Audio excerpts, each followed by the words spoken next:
She froze for just a second, the tray trembling in her hands. The restaurant had gone quiet, eyes drifting toward the corner table where a man sat staring at the menu in silence. He wasn't speaking. He wasn't gesturing.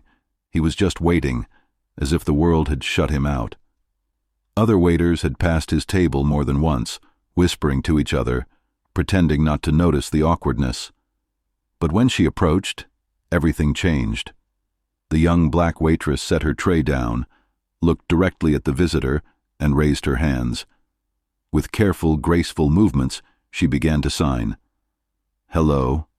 Can I help you?" The man's head lifted in shock. His face, blank only moments ago, broke into something close to relief, close to tears. Around them, people stared as though they'd just seen a miracle. Forks hovered above plates, voices died out mid-sentence, and silence filled the air. And at that very moment, at the table near the window, the CEO dropped his pen and sat frozen. His lips parted, but no words came out. He was speechless. Why? Why would the simple kindness of a waitress leave a powerful man completely undone? And what was it about this deaf visitor that turned an ordinary day into something unforgettable? Before I tell you, I need you to imagine this. You're sitting in that restaurant too. You see the waitress bravely step forward when no one else would. You watch her speak a silent language most people in the room couldn't understand. Would you have done the same? Or would you have looked away like everyone else? Comment what you would have done. And don't forget to subscribe right now, because the next part of this story may make you question everything you thought you knew about kindness. But let's go back to where it all began, before the deaf visitor walked in, before the CEO's silence, before the waitress shocked the entire room. It was a quiet morning in Atlanta, and the restaurant had just opened its doors. The air smelled of fresh coffee and warm bread, and the sound of clinking cups mixed with gentle chatter. Servers were tying their aprons, chefs were calling out orders, and in the middle of it all was her. Her name was Denise Carter. Denise wasn't just another worker trying to get through her shift. She was a fighter. Every day she battled tired feet, long hours, and the judgmental eyes of customers who thought too little of people in aprons. But she carried herself with a grace that made her different. Her smile, though sometimes weary, had the power to soften even the hardest faces. That morning, though, was not like any other. A storm had been brewing in Denise's life long before she stepped into the restaurant. Rent was late. Her mother's medicine was running low. And just last week, her younger brother had been sent home from school because the family couldn't afford a field trip. Denise felt the weight of it all pressing on her shoulders, but she never let her co-workers see her break. The manager, Mr. Wilson, was a man who believed in running a tight ship. He barked orders like a drill sergeant, reminding the staff that customers came first, no matter what. "No mistakes, no excuses," he said, pacing near the counter. "If we want tips, we have to earn them. If we want respect, we have to demand it with service." Denise nodded like everyone else, but deep inside she thought about something different. Respect wasn't something you demanded with service. Respect was something you gave, even when nobody asked for it. And that morning, she was about to prove it. The restaurant started filling up with the usual crowd. Businessmen with briefcases, mothers with children, couples staring at their phones instead of each other. Denise moved from table to table, taking orders with practiced speed. She carried trays that seemed too heavy for her thin arms, but never once did she let them slip. Her co-workers liked her, though some envied how easily she connected with customers. But then the door opened, and in walked a visitor who changed everything. At first, no one noticed him. He was older, maybe in his late 50s, with gray hair neatly combed back and a worn leather jacket. He walked slowly, as if each step cost him effort, and chose a table tucked away in the corner. The hostess handed him a menu, but he didn't respond. She repeated herself, louder this time, still nothing. Confused, she forced a smile and walked away, whispering something to another server as she passed. The man sat alone, flipping the menu with trembling hands. It was clear something was different about him, But instead of helping, the staff avoided his table. One waiter muttered, "He's deaf or something. I don't know sign. Just leave him." Another chuckled nervously, already moving on to the next customer. Denise saw all of this. She saw the man's loneliness, his silent battle to exist in a world built for ears that hear and mouths that speak. And something stirred inside her chest. She wiped her hands on her apron, squared her shoulders, and walked toward his table. Step by step, the restaurant grew quieter, though she didn't yet realize people were watching. All she knew was that a man needed to be seen, not ignored. But just as she reached his table, something unexpected happened, something so extreme that it stopped her in her tracks and made every head in the restaurant turn at once. A glass shattered. Somewhere near the center of the room, a customer had dropped a tall glass of iced tea. The liquid spread across the floor, and the sharp sound cut through the restaurant like a gunshot. People gasped, heads turned, and for a moment it felt like chaos had broken out. Children clutched their mother's arms. A busboy rushed with towels. The manager shouted, "Careful! Watch your step!" But none of that mattered to the man in the corner. He didn't move. He didn't flinch. The noise that startled everyone else barely touched him. And that silence, his silence, screamed louder than the shattering glass. Denise felt her chest tighten. She knew now, beyond any doubt, the man couldn't hear. He had been living in silence long before that glass hit the ground. She glanced at her coworkers. They were busy cleaning the mess, whispering to each other about how awkward it was to have someone they couldn't communicate with sitting there. Some even rolled their eyes, as if serving him would be more trouble than it was worth. But Denise couldn't look away. The man in the corner kept his head down, staring at the menu, as though he was ashamed of being different. And that was something Denise couldn't stand, not today, not ever. She walked straight to his table. Customers noticed her now. A few leaned back in their chairs to see what she would do. Others smirked, expecting her to stumble through hand gestures or give up like the rest. Denise stopped right in front of him. She took a deep breath, then lifted her hands. With steady, fluid movements, she signed the words she hadn't used in years. "Hello, can I help you?" The man froze. Slowly, he lifted his head. His eyes widened as if he had just seen a light turned on in a dark room. His lips trembled, and he blinked rapidly, trying to process what had just happened. Then, with shaky hands, he signed back. You know?" A small smile spread across Denise's face. "Yes, I know sign language. I can help you." And just like that, the room changed. The clinking of forks stopped. Conversations cut short. People stared at Denise as if she had performed some impossible magic trick. Even the manager, who had just finished barking at the busboy, turned his head and frowned in surprise. But it wasn't just the customers watching. Near the window, a man in a crisp suit sat with a half-finished cup of coffee and a stack of papers. He had been writing, lost in his work, until the sight of Denise signing caught his attention. Slowly, he lowered his pen. His jaw slackened. His eyes locked on her hands as though the world outside that moment had disappeared. This was the CEO. But no one in the restaurant knew that yet. He didn't say a word. Couldn't say a word. He just sat there, speechless, as if something about this scene had struck him in a place too deep for language. And that was only the beginning. Denise felt her face grow warm as all those eyes stayed on her, but she focused only on the man before her. She asked his name. He signed back. Thomas. She asked what he wanted. He signed slowly, pointing at the menu. She nodded, patient and kind, repeating each order back in sign language to make sure she understood correctly. When she smiled at him, he smiled back, hesitant at first, then wider, like a child finally being invited to play after sitting alone for too long. The restaurant still hadn't gone back to normal. People whispered. A mother tugged at her son's sleeve and told him softly, "She knows how to talk with her hands." An older gentleman at the bar wiped his eyes, as if remembering someone from long ago. Even the manager, though visibly uncomfortable, didn't interrupt.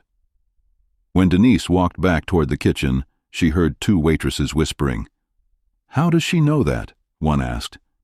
The other shrugged. "I don't know, but it's... wow." In the kitchen, Denise leaned against the counter for a second, her heart still racing. She hadn't used sign language in years, not since she was a teenager helping her grandmother, who had gone deaf in her final days. Back then, Denise had promised herself she would never forget it, and now, here she was, using it again for a stranger who looked like he hadn't been truly seen in years. But outside, something else was happening. The man in the suit, still watching near the window, picked up his phone. He tapped the screen, then stopped. He glanced at Denise through the glass divider, his eyes narrowing with something between curiosity and recognition. His papers sat untouched, the ink from his pen drying on the half-finished contract. He seemed restless, almost disturbed, as though what he had just witnessed was more than a random act of kindness. He looked at Thomas again, then at Denise, then back at his phone. Finally, he set it down, and that's when he did something no one expected. He stood up. The legs of his chair scraped loudly against the floor, startling a few nearby customers. Every eye in the restaurant turned toward him. He adjusted his suit jacket, cleared his throat, and began walking, straight toward Denise. And when he reached her, he spoke words that made the entire room fall silent again. Denise hadn't noticed him until he was standing right in front of her.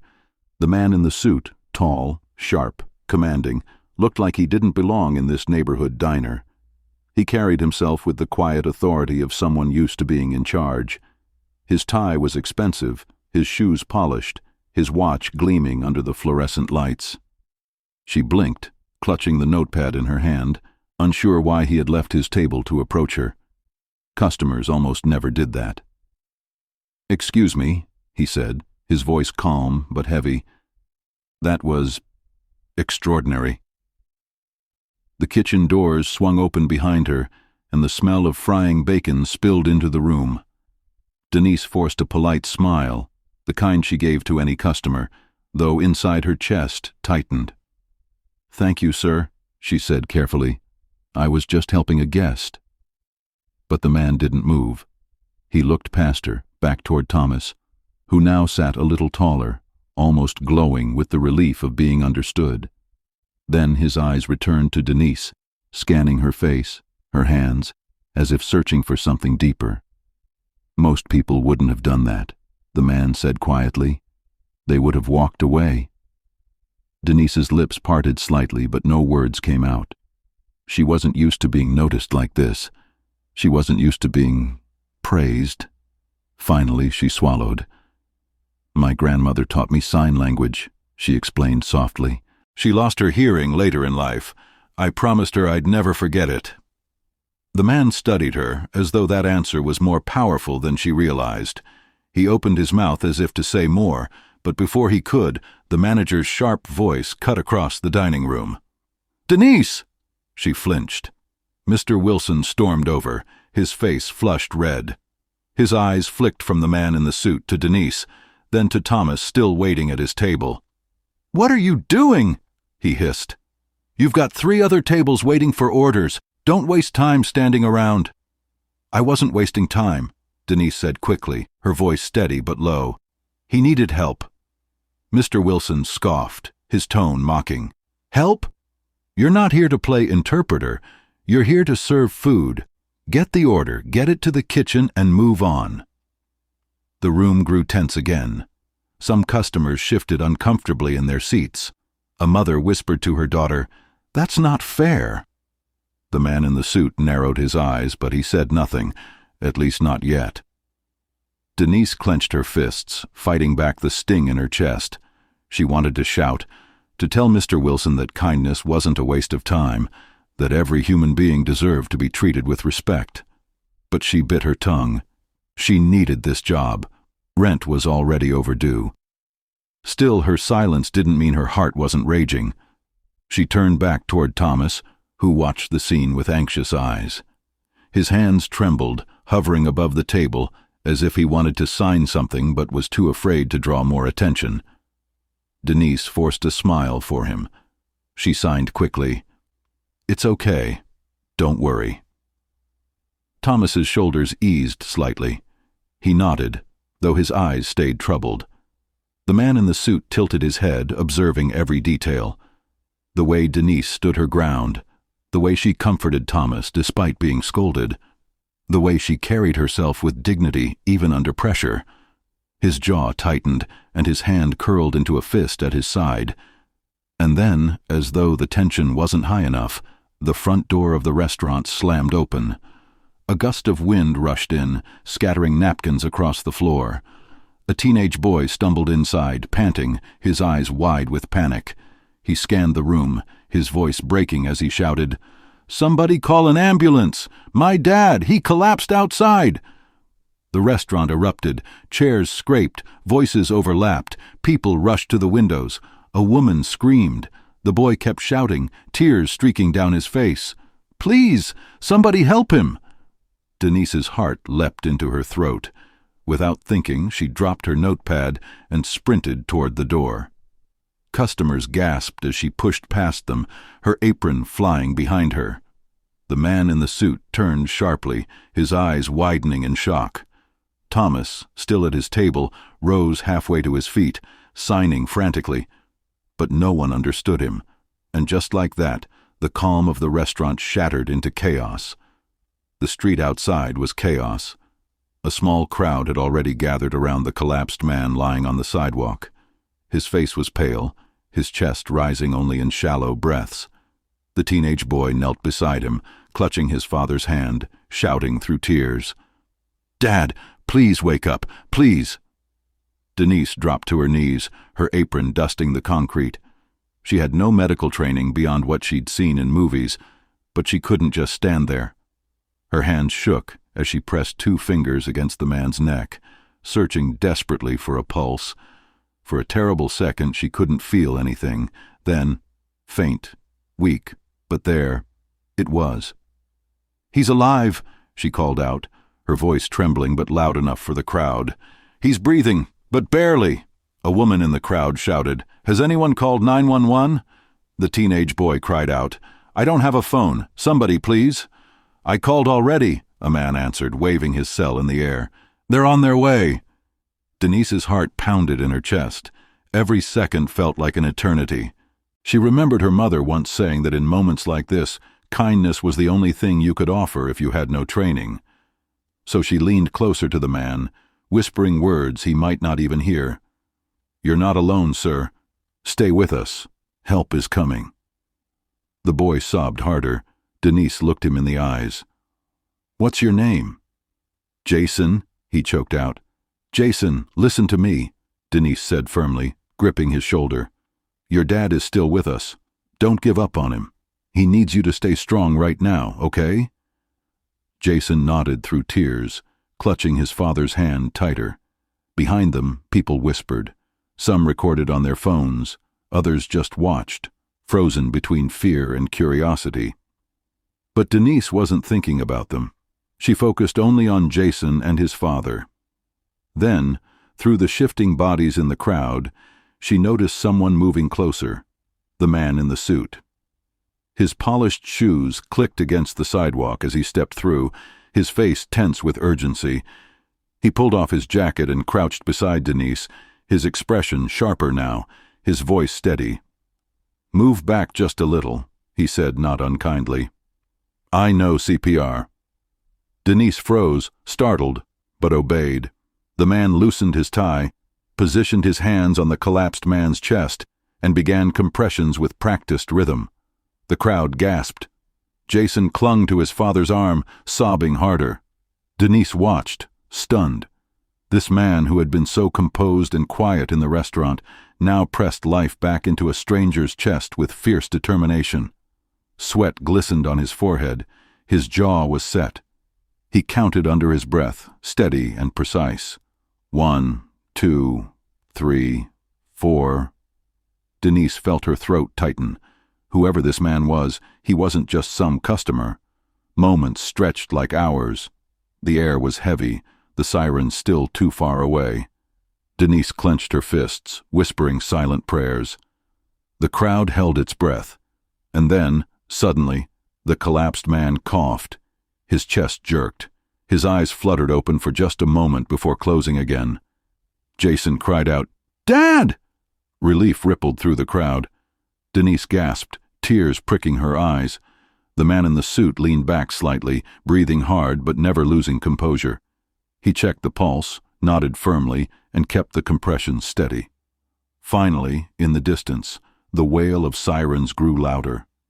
An ambulance screeched to a halt at the curb, paramedics rushing with equipment. They quickly took over, lifting the man onto a stretcher. Jason tried to follow, but one of the paramedics stopped him gently.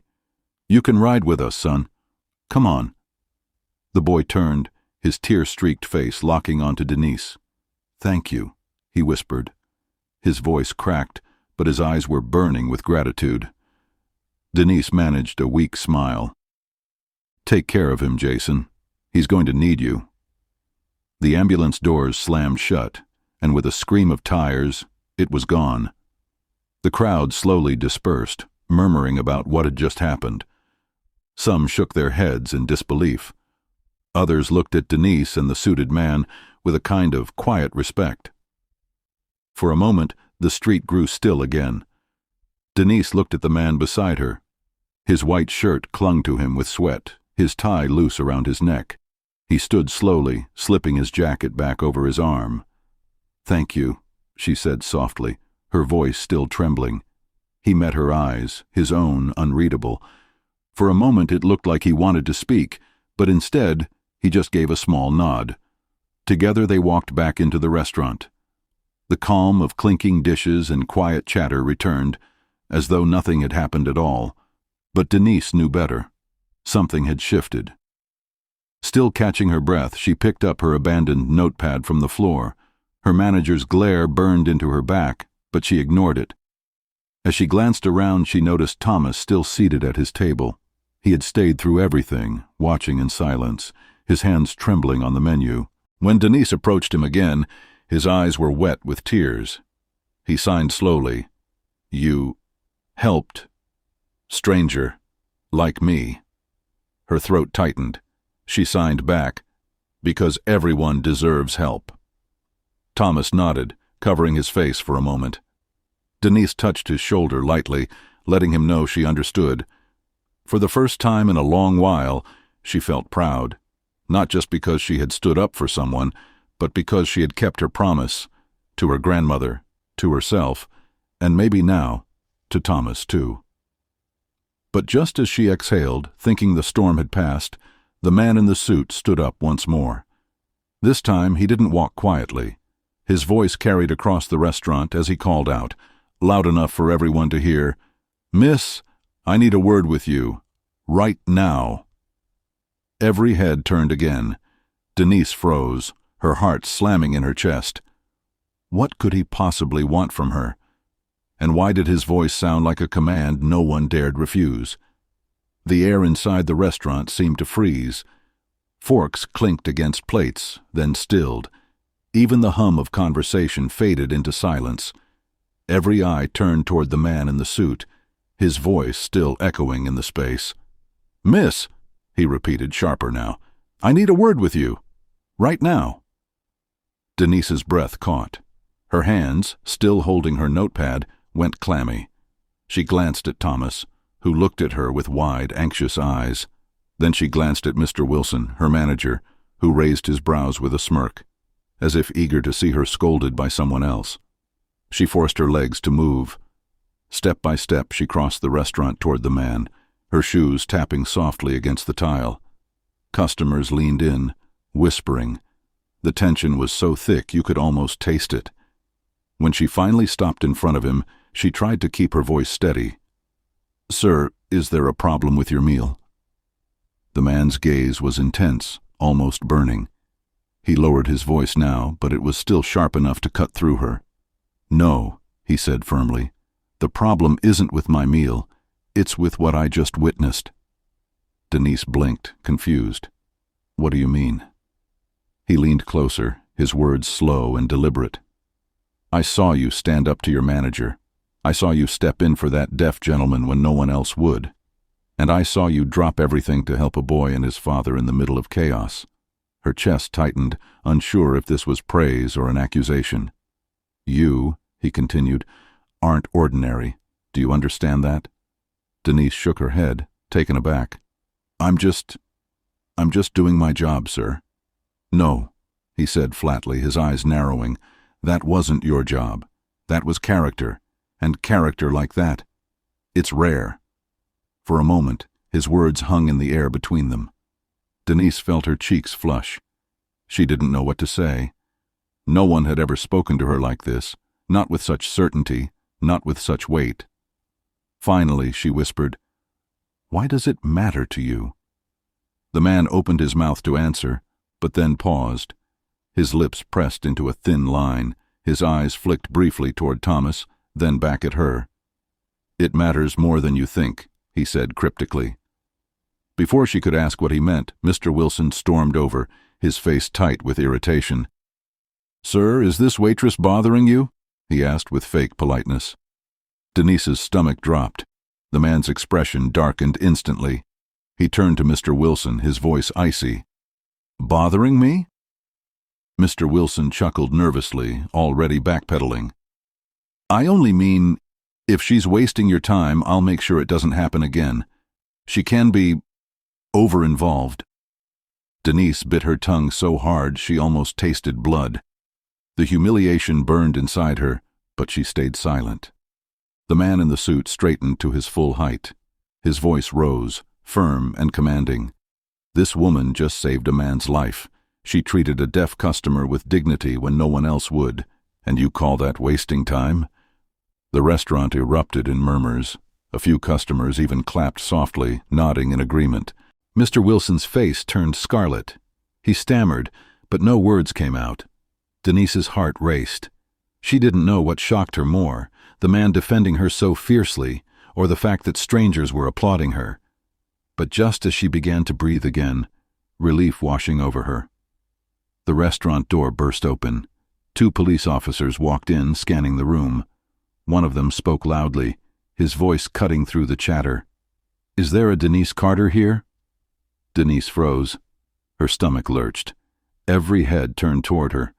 Why were the police asking for her? The words seemed to echo through the restaurant like thunder. "Is there a Denise Carter here?" Denise's body stiffened. Her heart pounded against her ribs, so hard it hurt. She wanted to speak, to answer, but her throat felt locked. She could feel everyone's eyes drilling into her, customers whispering, her co-workers exchanging confused glances, and Mr. Wilson crossing his arms with a smug smile, as though waiting for her downfall. Finally, one of the officers repeated, louder this time, "Denise Carter?" Her lips parted. "Yes," she whispered, then louder, "Yes, I'm Denise." The taller officer stepped forward. "We need to speak with you, outside." The words crashed into her like a wave. Her knees felt weak. She turned instinctively toward Thomas. He signed something quickly, his hands shaking, his eyes wide with worry. But in the panic, she couldn't even process it. The man in the suit stepped closer, his voice calm but commanding. "Officers, what's this about?" "Sir," the shorter officer said sharply, "this is police business. Please stay out of it." Murmurs rippled across the restaurant. A woman gasped. Someone whispered, "What did she do?" Another muttered, "I knew it. You can never tell with people."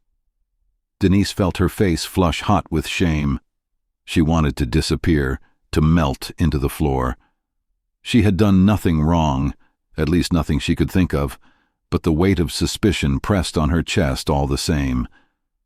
I haven't," she stammered, her voice trembling. "Ma'am," the taller officer said firmly, "we're not here to arrest you. We just need to ask a few questions. Please step outside." Relief flickered inside her, but it was quickly drowned out by fear. Questions? About what? Why her? Her hands shook as she untied her apron and set it on the counter. The restaurant was silent except for the squeak of her shoes against the floor as she followed the officers toward the door. The moment they stepped outside, the cool air hit her face, but it didn't calm her. Her chest still heaved with fear. She crossed her arms tightly over her stomach, trying to hold herself together. "Ma'am," the taller officer began, his voice softer now, "we're investigating a situation that happened nearby. We were told you might have information." Denise blinked, confused. "Information? About what?" The shorter officer exchanged a glance with his partner, then leaned in.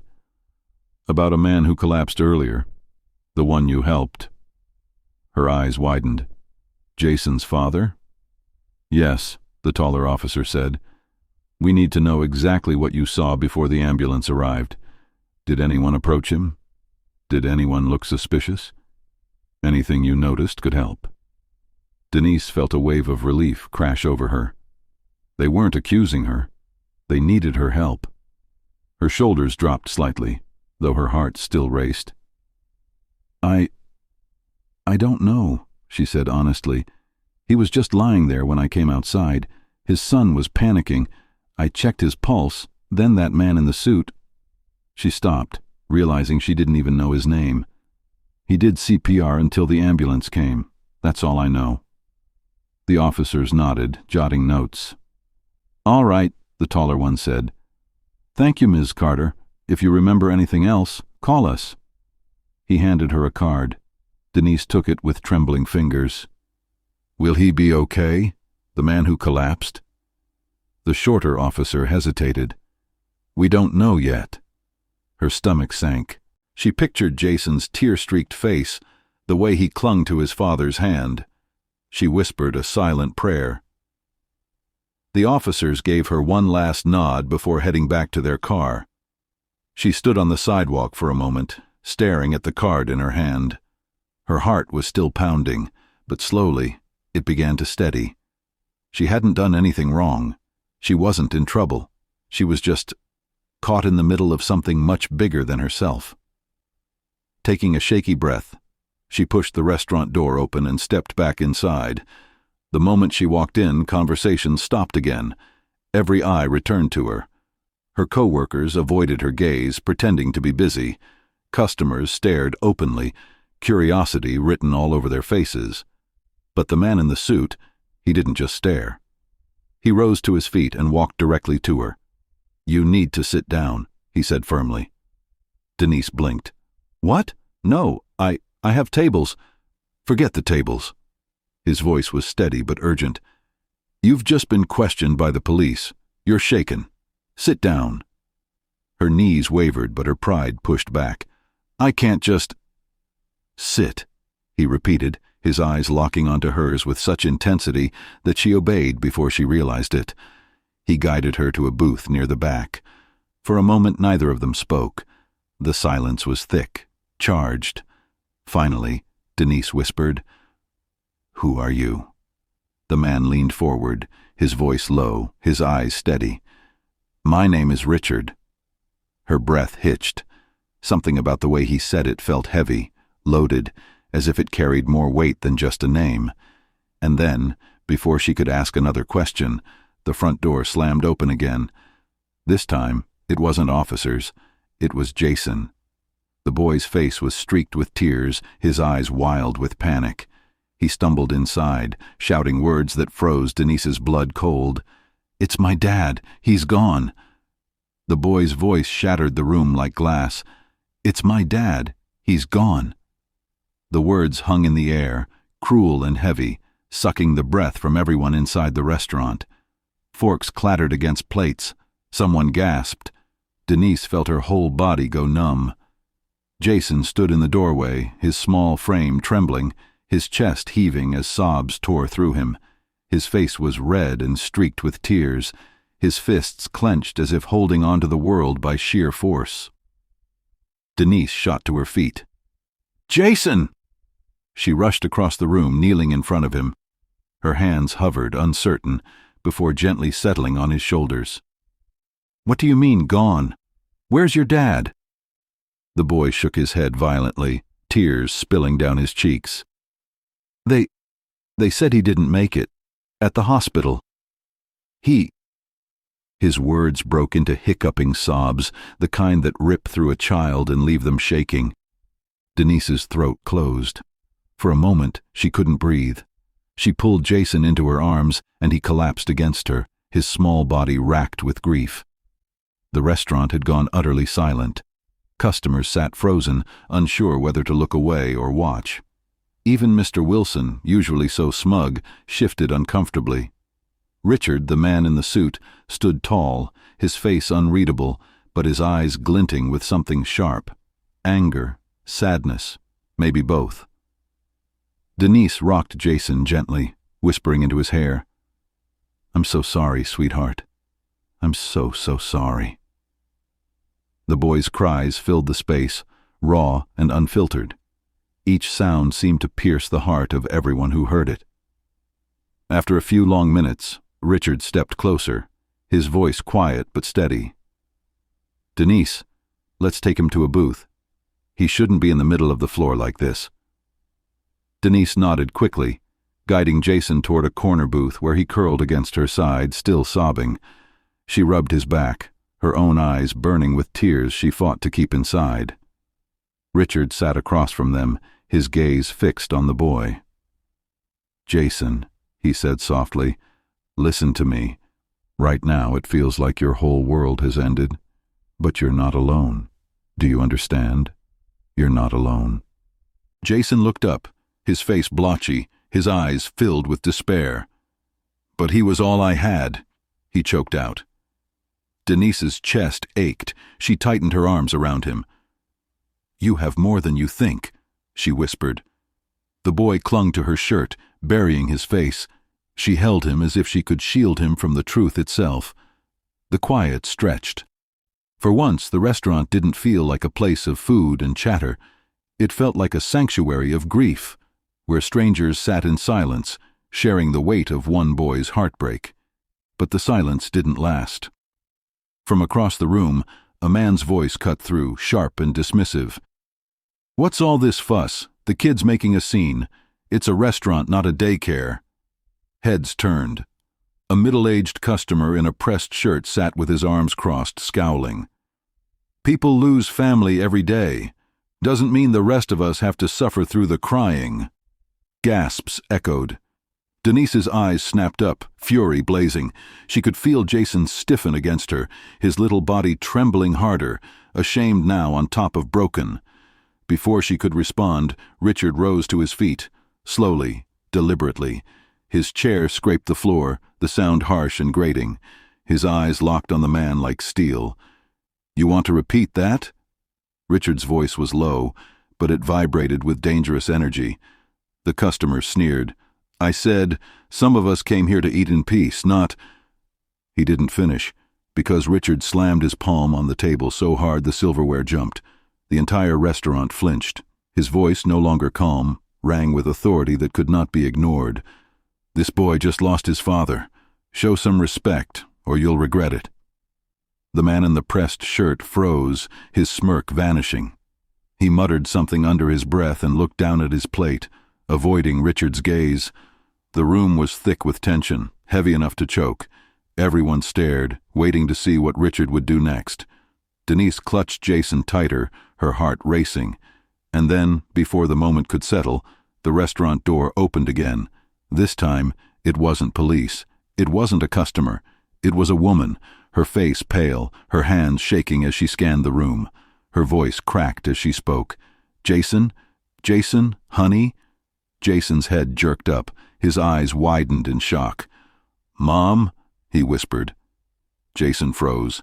His small body stiffened against Denise as his wide eyes locked on the trembling figure in the doorway. "Mom?" His voice cracked, half hope, half disbelief. The woman's hands shot to her mouth. Her face was pale and streaked with tears. She stumbled forward as if her legs barely obeyed her. "Jason," she whispered, her voice breaking. "Baby, I'm here." Jason tore himself out of Denise's arms, running across the restaurant. He crashed into his mother's embrace with such force she staggered backward. They clung to each other, crying openly. Jason's sobs grew louder, but this time they weren't filled with pure despair. They were tangled with relief, too. The restaurant, which had been heavy with tension moments before, now buzzed with hushed murmurs. Some people smiled faintly at the sight, others wiped at their own eyes. Denise stayed rooted in place, her heart pounding, her hands trembling. She had been Jason's anchor just minutes ago, and now she was watching him fold into the arms of someone who should have been there from the beginning. She swallowed hard, trying to steady herself. Her chest ached, but she forced a small smile. Jason deserved this moment. Richard stepped closer, his sharp gaze studying the reunion. He didn't smile, but his eyes softened slightly, the hard edges easing for the first time since he entered the restaurant. The woman held Jason tight, kissing the top of his head again and again. "I thought I lost you," she whispered through tears. "I thought I lost everything." Jason pulled back just enough to look up at her, his voice small and broken. "They said Dad... he didn't..." His words dissolved into sobs before he could finish. His mother's face crumpled. She hugged him tighter, swaying as if to rock him back into safety. "I know, baby. I know." Denise's throat tightened as she watched. She felt both relief for Jason and a sudden emptiness inside her, as though she'd been cut loose. For a fleeting moment, she had been the one holding him, whispering comfort into his hair. Now she was just watching from the outside. Her eyes flicked to Richard. He was still staring, but not at Jason, at her. His gaze was steady, piercing, as if measuring her reaction. She looked away quickly, heat crawling up her neck. The restaurant began to stir again. People went back to their meals, though in hushed tones. A few still stole glances at the scene, whispering to one another. Mr. Wilson lingered by the counter, scowling as though the entire ordeal was an inconvenience. Jason's mother finally guided him toward the booth where Denise and Richard had been sitting. Her eyes, red and swollen, met Denise's. "You're the waitress who helped him, aren't you?" she asked, her voice trembling. Denise nodded quickly. "Yes, he was so brave." The woman's lips quivered into a shaky smile. "Thank you. I don't know what would have happened if you hadn't been there." Denise shook her head. "He saved his dad's life by calling for help. He's the hero, not me." Jason sniffled, looking between them. "She's right, Mom. She helped me. She didn't leave me alone." The words made Denise's eyes burn again, but she blinked rapidly, fighting the tears. She reached out and squeezed Jason's hand gently. "You're stronger than you know."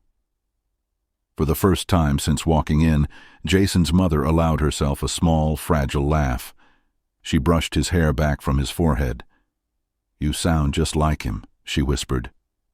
Richard finally spoke, his voice low but firm. "Ma'am, your son showed courage today, and so did this woman." His gaze flicked to Denise, holding her there. "Don't forget that." Jason's mother looked at Richard, confused for a moment, but before she could respond, the restaurant door swung open again.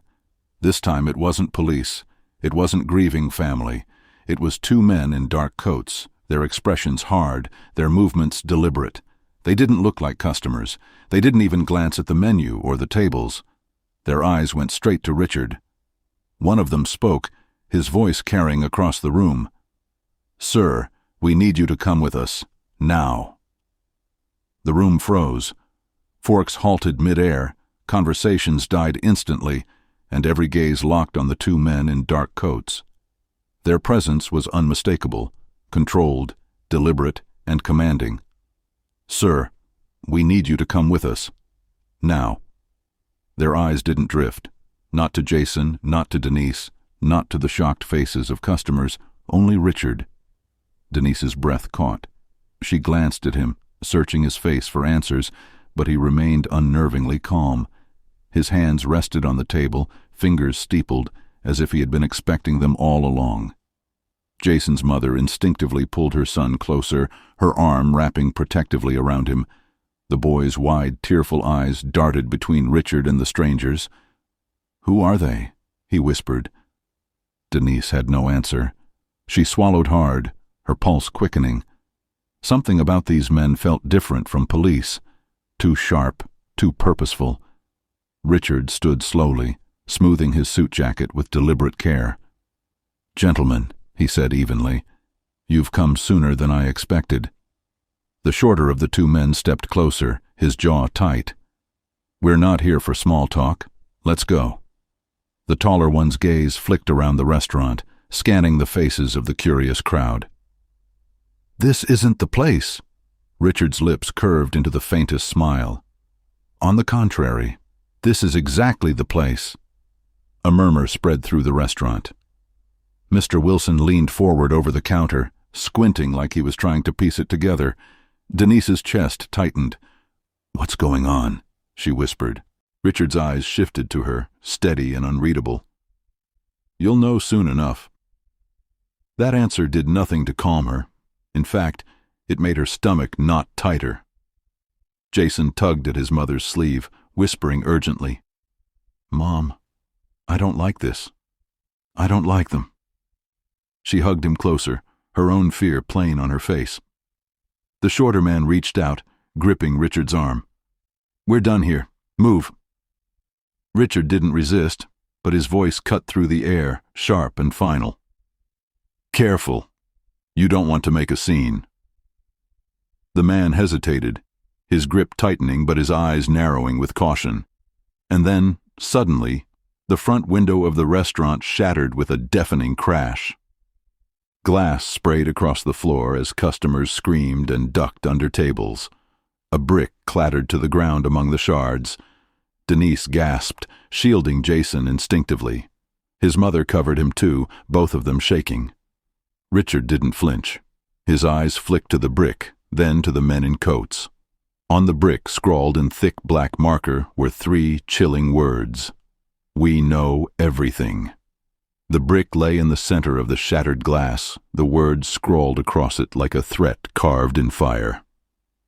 "We know everything." The restaurant erupted in chaos. Customers scrambled from their seats, ducking low, some screaming, others rushing for the door. The clatter of plates hitting the floor and the shriek of chairs scraping against tile filled the air. Denise's heart pounded as she pulled Jason closer, shielding him with her arms. His mother wrapped herself around him too, both trembling as if the very walls of the restaurant had turned against them. Richard stood tall, his face unreadable, his eyes fixed on the brick. The 2 men in coats didn't flinch either, though one muttered under his breath, "They're moving faster than expected." Denise's fear spiked. "They? Who's they?" Mr. Wilson ducked behind the counter, shouting over the panic, "Somebody call the police, now." But Richard didn't move for his phone. He didn't even look shaken. He simply adjusted his cufflinks, his calmness almost eerie against the backdrop of chaos. Denise's voice cracked as she demanded, "What's happening? Who are these people? Why are you being—" Her words broke as her eyes flicked back to the brick. Her breath caught, because now, in the panic, she noticed something new. The words weren't just scrawled randomly. They were written in thick, deliberate strokes, and at the bottom, a name had been signed, her own. "We know everything. Denise." Her stomach dropped, her blood ran cold. Jason's mother saw it too. She gasped, clutching Jason tighter. Why her name? Why would they write her name? The 2 men in coats exchanged a look, their rigid calm slipping for the first time. Richard turned his gaze on Denise. His expression was no longer neutral. It was heavy, almost calculating, as if a hidden truth had just been confirmed. Denise stumbled back, her chest tightening. No, I don't know anything. I swear I don't." Her voice trembled, loud enough for half the room to hear. Some of the few customers who hadn't fled stared at her now, suspicion flickering in their eyes. Jason clung to her sleeve, his small voice breaking the heavy silence. "Denise, what does it mean?" Her mouth opened, but no words came. The taller man in the coat stepped forward, his voice low and urgent. "We can't stay here. They're onto her." Richard's eyes narrowed. "No, we move when I say we move. And just as those words left his mouth, another sound split the air, sharp, violent, unmistakable. The crack of a gunshot. Glass shattered again, this time from the opposite window. Screams tore through the room as people ducked and scrambled. A bullet lodged into the wall just inches from where Richard had been standing. Denise's ears rang, her body shaking.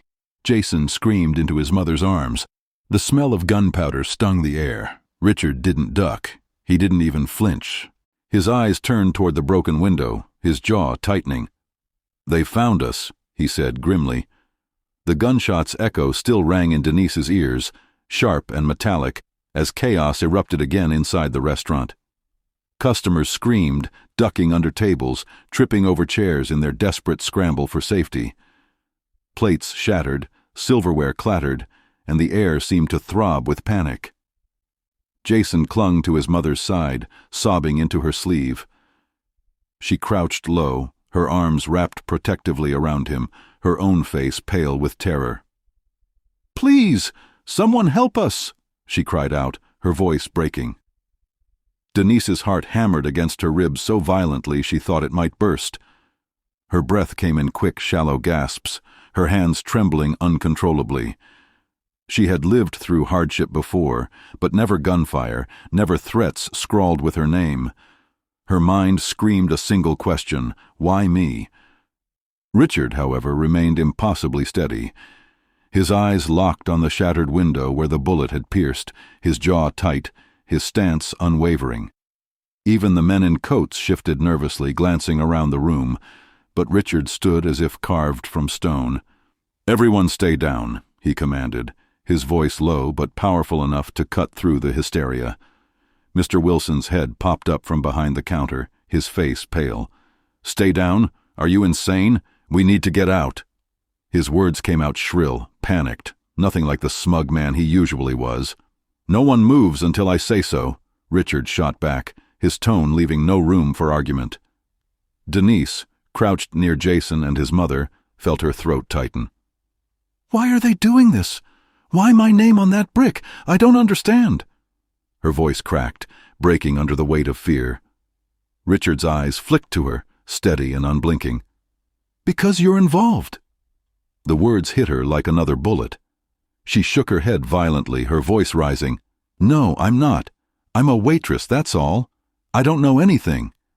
Richard tilted his head slightly, as though studying her denial. His calmness only made her panic spiral harder. "You know more than you realize," he said, "and they know it too." Denise felt her stomach twist, her knees trembling so badly she had to grip the edge of a chair to stay upright. What could I possibly know? Jason looked up at her with tear-filled eyes. "Denise, are you in trouble?" The words gutted her. She forced a trembling smile and shook her head. "No, sweetie, I promise, no." But even as she said it, she wasn't sure she believed herself. The taller man in the coat stepped closer to Richard, his voice taut with urgency. "We need to move him. If they're shooting, it won't stop here." Richard's gaze never wavered from the window. "They won't risk coming inside yet. Not with so many witnesses. They're trying to scare us." "Well," Mr. Wilson shouted from behind the counter, "it's working!" The room bristled with tension. Every creak of the building, every shift of the wind outside, felt like a trigger waiting to snap. Denise's breath came in shallow gasps, her body aching with the weight of the unknown. She wanted answers, needed them, but all she had was fear. Then, suddenly, the restaurant's front door slammed open. Every head snapped toward it. A man stumbled inside, clutching his side. His shirt was soaked red with blood, his face pale and contorted with pain. He fell to his knees in the middle of the room, gasping out words that made every hair on Denise's body stand on end. "They're coming, for all of us." And then he collapsed. The wounded man crumpled to the floor, his body sprawled across shattered glass and broken silverware. His ragged breaths rattled in the silence that followed his chilling words. "They're coming, for all of us." Gasps swept through the restaurant. A woman screamed, clutching her child tighter. Someone whispered, "He's been shot." Another muttered, "We need to get out of here now." Denise's hands shook as she dropped to her knees beside him. Her instincts overpowered her fear. She pressed her hands to his wound, trying to slow the bleeding, but warm blood seeped through her fingers almost instantly. "Stay with me," she whispered urgently. "Don't close your eyes. Please, just hold on." His eyelids fluttered, his face pale and slick with sweat. "You don't understand," he rasped. "You're all in danger." Her chest tightened. "What danger? Who's coming? Please, tell me." But his words broke off into a cough, crimson bubbling on his lips. Jason buried his face in his mother's side, trembling. She clutched him tight, shielding his eyes from the sight. Denise's throat ached as she pressed harder against the wound, desperation clawing at her. "Call an ambulance," she shouted. "Somebody, please." But no one moved. The customers who hadn't fled were frozen, too terrified to act. Only Richard stepped forward, his expression calm but heavy, his gaze locked on the dying man as though reading a truth in his last breaths. The taller man in the dark coat crouched beside Denise, pulling back her hand to examine the wound. He shook his head grimly. "It's too late." Denise's chest heaved. "No, it can't be. He's still breathing. He's still—" "Listen," Richard interrupted, his voice cold and steady. "If he has something to tell us, now is the only chance." Denise's eyes burned with tears. She leaned close, her ear near the man's mouth. "Please, who's coming?" The man shuddered, his lips trembling as he forced out broken words. "The 5. Her heart stopped. "The 5? Who? What is that?" But his body gave a final convulsion and then stilled. His eyes stared blankly upward, his chest no longer rising. Denise's breath hitched. She sat frozen, her bloodied hands hovering over him. "No, no, no, no." Jason's sobs filled the silence, his cries raw and frightened. His mother rocked him, whispering soothing words, though her own tears streamed freely. Richard crouched down slowly, reaching out to close the man's eyes with a calm reverence. Then he looked at Denise, his voice low but unshakable. "You've heard the name. That's enough for now." Denise's voice cracked as she snapped back. "Enough? He died right here, bleeding out in front of us, and all you care about is—" Her words broke as the restaurant lights suddenly flickered. Once, twice. Then the entire room plunged into darkness. Screams filled the air. Plates crashed, chairs toppled, people scrambled blindly. Jason cried out in terror, clinging to his mother. Denise's breath came fast and sharp, her eyes straining against the pitch black. Her hands still smelled of iron, sticky with blood. Then, cutting through the darkness, a single sound echoed. A slow, deliberate clap. Once, twice, 3 times. And a voice followed, smooth and chilling. "Well done, Richard. But the game has only begun." The clapping echoed in the pitch-black restaurant, steady and mocking. Once, twice, 3 times. Then silence, thick and suffocating. Denise's heart pounded so violently in her chest, she thought the strangers around her must hear it. She clutched the edge of the counter for balance, her knees trembling. Jason's cries pierced the darkness, his mother whispering frantically, "It's okay, baby, it's okay," though her voice shook with terror. "Who's there?" Richard's voice cut through the chaos, commanding yet eerily calm. "Show yourself." The unseen figure chuckled softly, the sound curling through the dark like smoke. "Oh, Richard, always so bold, always so sure of yourself." The room filled with whispers of panic, people shifting blindly, bumping into overturned chairs, clutching loved ones. Denise's throat was dry as she whispered, "What's happening? What do they want?" Richard didn't answer. His silence was louder than words. The lights flickered once more, a sickly flash that illuminated the horror for a single heartbeat. The wounded man still lying on the floor, his blood glistening black.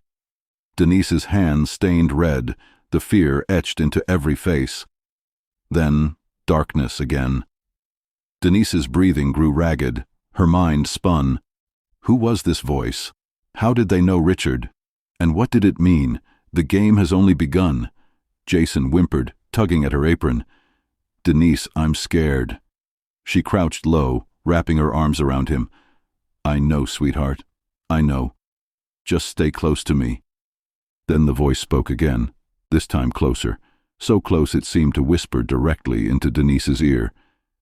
She's the reason we're here. Her entire body stiffened, her breath caught in her throat. Me? She whispered, almost too afraid to say it out loud. Yes, the voice purred, the waitress who thought kindness was harmless. But kindness can be dangerous, deadly even. Denise's skin crawled, her stomach twisting. I don't understand. I didn't do anything. Richard's voice cut through the tension, sharp and protective. Leave her out of this. She's innocent. Innocent? The voice laughed, low and cruel. Oh, Richard, you of all people should know. No one here is innocent. Suddenly a loud crash rattled the room. A window shattered, glass spraying across the floor. Screams erupted as cold air whooshed in from outside. Someone shouted, They're coming in! Denise tightened her grip on Jason, pulling him under a table. Her heart raced so hard she could barely breathe.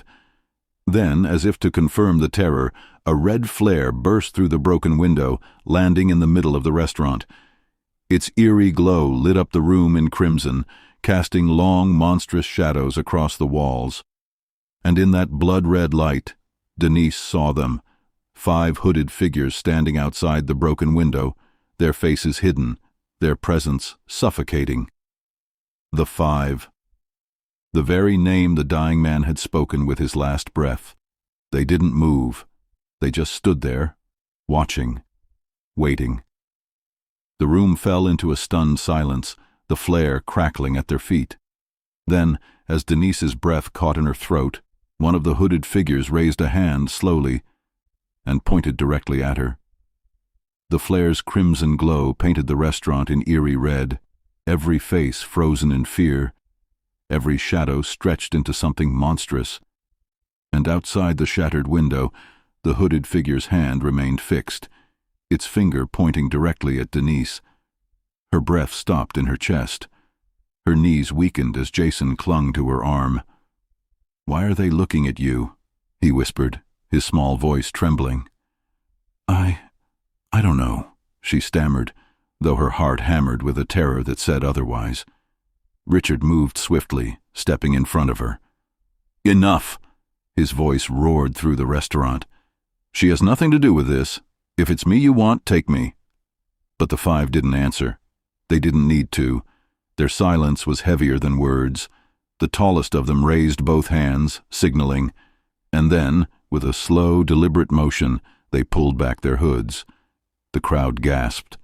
They weren't strangers. They were men and women, faces Richard knew, faces Denise faintly recognized, people from the city, business rivals, former employees, even a familiar politician, all bound by one name, the 5.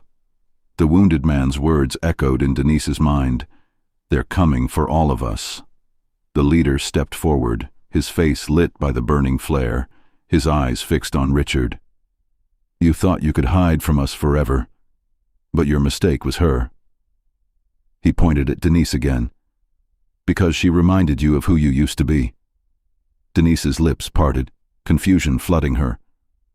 Me? I don't even know you. The man's gaze hardened. It wasn't what you knew. It was what you did, a small act of kindness, and it opened the door. Richard's jaw tightened, his fists clenched.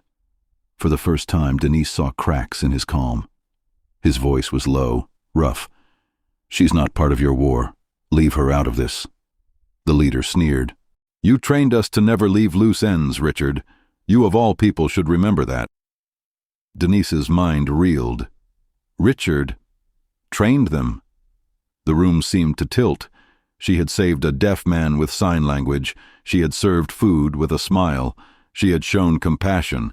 And somehow, those simple acts had drawn her into a storm far bigger than herself. Fear coursed through her veins, but then Jason's small hand squeezed hers. She looked at him, his wide, tear-filled eyes searching her face for strength. And in that moment, Denise made a choice. She stood. Her knees wobbled, but her voice was clear. "If kindness put me in your way, then so be it. I'd rather stand here, helping a child, helping a stranger, than hide behind cruelty and fear." The restaurant went silent. Even the five paused, their eyes narrowing, their expressions unreadable. For the first time, Richard looked at her, not as a waitress, not as someone caught in the crossfire, but as an equal. His voice carried a weight that silenced the room. "She's right, and that's why you'll never win." The five exchanged glances, tension crackling in the air. Then, without a word, they stepped back into the darkness, the flare sputtering at their feet until it hissed out in smoke. The restaurant remained still, the silence heavy but unbroken. Slowly, shakily, people began to rise.